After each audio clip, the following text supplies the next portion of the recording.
और इस बीच किशनगंज से आपको बड़ी खबर बताएं, शिक्षा विभाग का बड़ा एक्शन। सभी बीईओ के वेतन कटौती का फैसला लिया गया है। जिले के डीईओ ने यह बड़ा एक्शन लिया है। 50% से कम छात्रों की उपस्थिति को लेकर यह बहुत बड़ा एक्शन लिया गया है।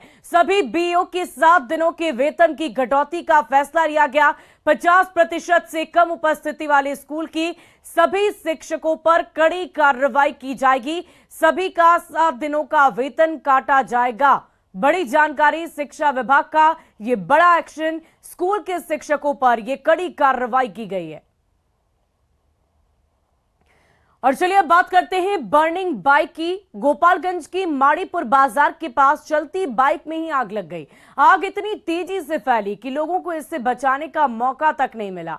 10 से 15 मिनट के अंदर में पूरी बाइक जल गई। बाइक साहब छपरा गांव के निवासी कुरूद मियां की थी। कुरूद मियां बाइक से छपरा की ओर जा रहे थे और तभी यह हादसा हुआ है।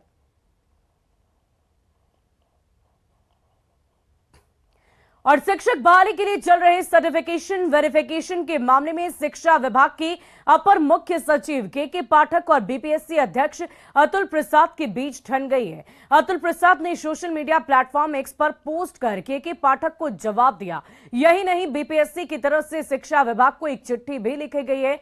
सवाल है कि क्या के पाठक को काम नहीं करने दिया जा रहा है।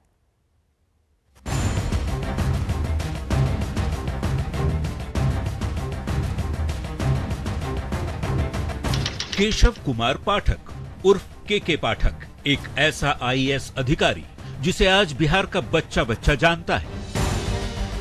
शिक्षा विभाग में अपर मुख्य सचिव का पद संभाल रहे के पाठक जहां जहां जाते हैं उनके साथ 2 चीजें साथ साथ चलती हैं। पहला कड़क और ईमानदार छवि और दूसरा अनलिमिटेड विवाद।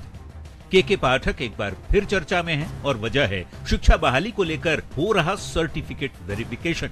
इस मुद्दे पर शिक्षा विभाग के अपर मुख्य सचिव के पाठक और बीपीएससी के चेयरमैन अतुल प्रसाद आमने सामने खड़े हो गए हैं। आपको बता दें, शिक्षक बहाली के लिए सर्टिफिकेट वेरिफिकेशन का काम 4 सितंबर से हो रहा है। के पाठक ने शिक्षक नियुक्ति के लिए सर्टिफिकेट वेरिफिकेशन प्रक्रिया में शिक्षकों और शिक्षा विभाग के कर्मचारियों की ड्यूटी लगाए जाने का विरोध किया। शिक्षा विभाग की तरफ से कहा गया कि इससे बच्चों की पढ़ाई बाधित हो रही है, जिसके बाद शिक्षकों और शिक्षा विभाग के कर्मचारियों को सर्टिफिकेट वेरिफिकेशन से तो हटा दिया गया, लेकिन विवाद खत्म होने की बजाय और ज्यादा बढ़ गया। बीपीएससी के अध्यक्ष अतुल प्रसाद ने सोशल मीडिया प्लेटफॉर्म एक्स पर पोस्ट कर बिना नाम लिए के पाठक पर बड़ा हमला बोला। अतुल प्रसाद ने लिखा है, शिक्षक बहाली को लेकर जारी प्रमाण पत्र का सत्यापन रद्द नहीं होगा। टीचर बहाली के लिए डॉक्यूमेंट वेरिफिकेशन का काम जारी रहेगा। जिन तत्वों ने डॉक्यूमेंट वेरिफिकेशन रद्द करने की कोशिश की थी, उन्हें और अधिक प्रयास करना चाहिए। बात यहीं पर खत्म नहीं हुई। बीपीएससी की तरफ से शिक्षा विभाग को एक पत्र लिखकर नसीहत भी दी गई है। पत्र में लिखा गया है, प्रमाण पत्रों का सत्यापन 2 स्तरों पर होता है। फाइनल रिजल्ट जारी करने के पहले विभाग की तरफ से वेरिफिकेशन होता है और फिर दूसरा वेरिफिकेशन विभाग की तरफ से परीक्षा में पास हुए अभ्यर्थियों का नौकरी में देने के पहले किया जाता है। बिना सत्यापन के आयोग की तरफ से कोई भी नोटिफिकेशन नहीं भेजा जाता। अब तक वेरिफिकेशन में सरकार सहयोग करती रही है। वेरिफिकेशन में किस विभाग के कर्मचारी को लगाना है, ये सरकार का विषय है। इस मामले में आयोग की बजाय सरकार से पूछना चाहिए। यही नहीं, पत्र में यह भी लिखा गया कि वेरिफिकेशन का काम आयोग का आंतरिक मसला है और आयोग न तो सरकार और न ही शिक्षा विभाग के अधीन है। अगर किसी को ना पता हो तो संविधान के अनुच्छेदों को पढ़ लेना चाहिए। आयोग की आंतरिक प्रक्रिया के औचित्य पर सवाल उठाना और हस्तक्षेप करना असंवैधानिक है। आश्चर्य है कि ये सब कुछ जानते हुए भी विभाग चाहता है कि बिना वेरिफिकेशन के आयोग अनुशंसा कर दे।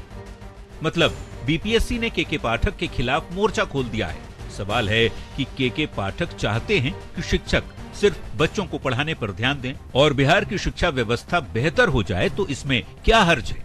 न्यूज़ 18 के लिए पटना से रजनीश कुमार की रिपोर्ट। और बिहार में कांग्रेस ने लोकसभा की 9 सीटों पर दावा ठोका है, जिसके बाद अब सियासत काफी तेज हो गई है। बीजेपी नेता मजे ले रहे हैं, जबकि महागठबंधन के नेता बयान के मायने समझा रहे।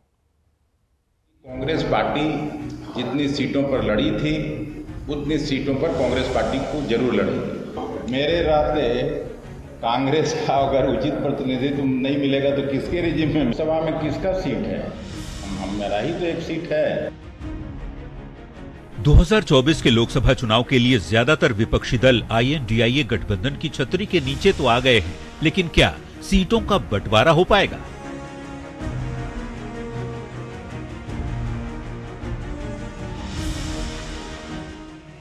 INDIA गठबंधन के दलों की तरफ से सीटों पर शुरू हो चुकी दावेदारी के बाद ये सवाल बिहार की सियासत में चर्चा का विषय बना हुआ है। आपको बता दें, पहले CPI-ML यानी माले की तरफ से सीटों पर दावेदारी जताई गई और अब कांग्रेस के प्रदेश अध्यक्ष अखिलेश सिंह ने भी कह दिया है कि कांग्रेस को उतनी सीटों पर तो जरूर लड़ना चाहिए जितनी सीटों पर पिछली बार लड़े थे। बता दें, पिछली बार कांग्रेस 9 सीटों पर चुनाव लड़ी थी, यानी इशारों में ही अखिलेश सिंह ने 9 सीटों का दावा ठोक दिया है। मेरे रास्ते कांग्रेस का अगर उचित प्रतिनिधित्व नहीं मिलेगा तो किसके रिजिम में मिलेगा? बात साफ है। लेकिन मुझे लगता है कि कांग्रेस पार्टी जितनी सीटों पर लड़ी थी उतनी सीटों पर कांग्रेस पार्टी को जरूर लड़ेगी। बिहार में लोकसभा की सीटों पर माले के बाद कांग्रेस की दावेदारी ने बीजेपी को बैठे बिठाए बोलने का मौका दे दिया है। अब आया ऊंट पहाड़ के नीचे। बिहार में कांग्रेस की औकात ही क्या है? किस मुंह से सीट मांगेंगे? वहीं जेडीयू और आरजेडी के नेताओं का कहना है कि ये कोई विवाद का मसला है ही नहीं, आपसी सहमति से सब कुछ सुलझ जाएगा। इसलिए सीट शेयरिंग का मसला हो या अन्य जो भी मुद्दे हैं, वो इंडिया गठबंधन की बैठक में गठबंधन के सभी वरिष्ठ नेता मिल बैठ कर लेंगे और हमें नहीं लगता है कि कहीं भी कोई समस्या आने वाली है। तो शीर्षस्थ नेतृत्व के द्वारा जब बैठकें की जाएंगी तो स्पष्ट रूप से सारे मामले सामने आ जाएंगे, कहीं कोई दिक्कत नहीं है।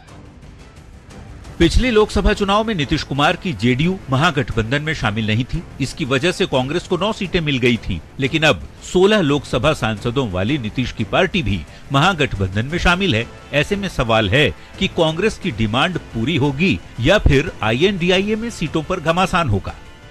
न्यूज 18 के लिए पटना से संजय कुमार, धर्मेंद्र और शैलेंद्र कुमार की रिपोर्ट। वहीं सनातन धर्म पर अमर्यादित टिप्पणी को लेकर मुजफ्फरपुर के सिविल कोर्ट में परिवाद दायर किया गया है। द्रमुक के सांसद ए राजा और कर्नाटक सरकार के मंत्री प्रियांक मल्लिकार्जुन खड़गे के खिलाफ परिवाद दायर कर दिया गया है। इस परिवाद को मुजफ्फरपुर के अधिवक्ता सुधीर कुमार ओझा ने दर्ज कराया है, जिस पर CJM कोर्ट ने सुनवाई के लिए 16 सितंबर की तिथि मुकर्रर की है। अगर इस मामले में दोष सिद्ध हो जाता है तो 1 साल से 3 साल तक की सजा हो सकती है। ये हमने आज माननीय CJM मुजफ्फरपुर की अदालत में दोनों के खिलाफ एम राजा और प्रियांक मल्लिकार्जुन खड़गे जो मंत्री हैं, दोनों के विरुद्ध एक आपराधिक मुकदमा IPC की धारा 500, 504, 295, 295A, 153, 153A और 120B के तहत यह मुकदमा माननीय CJM मुजफ्फरपुर की अदालत में दर्ज कराया है। तो आरोप लगाया है कि जानबूझ करके करोड़ों हिंदुओं की भावना, सनातनियों की भावना को न बल्कि ठेस पहुंचाने बल्कि सनातन धर्म को समूल नष्ट करने का एक साजिश जो रचा गया है, यह कानूनी रूप से तो अवैध है ही। और 2 दिनों के लखीसराय दौरे पर पहुंचे जेडीयू के राष्ट्रीय अध्यक्ष और मुंगेर से सांसद ललन सिंह ने रोजगार के मुद्दे पर केंद्र सरकार पर जमकर निशाना साधा है। ललन सिंह ने कहा है कि हर साल 2 करोड़ की नौकरी का सब्ज बाग दिखाया गया था, लेकिन 9 साल बाद भी हकीकत यही है कि इंजीनियर और MBA की डिग्री लेने के बाद भी लाखों युवा 5,000 रुपए की नौकरी तक के लिए भटक रहे हैं। और अपने पिताजी को, माताजी को गोड़ हाथ जोड़ रहा, कह रहा है कि अबरी पापा मम्मी वोट दे दो मोदी जी की, हमने को नौकरी मिल जाए। फिर माता पिता को भी मोह था पुत्र को नौकरी मिल जाए, किसी को भी हो सकता है, उन्होंने वोट दे दिया। अब वही नौजवान जो छोड़ कर आके अपने माता पिता से कह रहे थे, हम लोग के यहाँ आते हैं और कहते हैं कि 5,000 रुपया का नौकरी भी हम लोग को नहीं मिल रहा है, इंजीनियरिंग का डिग्री लेके घूम रहे हैं। ऐसा है, ऐसी सरकार है, क्या ऐसी बात बनाने। और अगली खबर मुंगेर से आपको बताएं, जहां 4 सितंबर से गायब क्यूआरटी का सिपाही राहुल कुमार का अब तक कोई पता नहीं चल पाया है। राहुल कुमार के रिश्तेदार किसी अनहोनी की आशंका जता रहे हैं। वहीं पुलिस विभाग गायब जवान मामले की जांच कर रहा है। राहुल कुमार जिस बैरक में रहते थे, उस बैरक में रहने वाले जवानों का बयान दर्ज कराया गया।